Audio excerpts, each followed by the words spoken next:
毒癮、酒癮、色情癮、網絡遊戲癮、賭博、購物、情緒依賴。呢啲癮唔只係習慣，而係無聲嘅牢籠，困住咗幾多人嘅人生。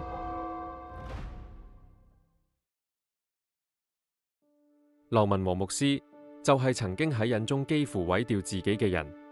年輕嘅時候，佢吸毒、打交、加入黑幫，一次嘅打鬥重傷，被送入醫院，昏迷多日。醒返嘅時候，佢見到母親跪喺床邊，流住眼淚為佢禱告。佢決心改變。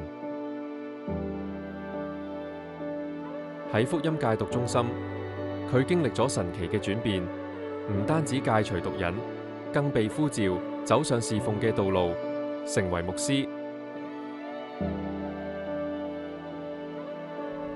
佢走遍世界，幫助成千上萬嘅人從成癮中得釋放，只因佢知道唯有耶穌嘅福音先至能夠真正叫人得自由。如今劉牧師嚟到雪梨，要同你分享呢位可以改變人生嘅救主。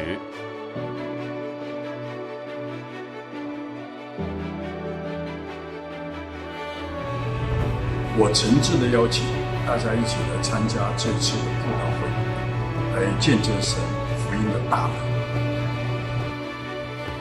無論你面對緊啲咩人，福音嘅大能夠使你得着釋放。喺雪梨，等我哋一齊尋找真正嘅自由。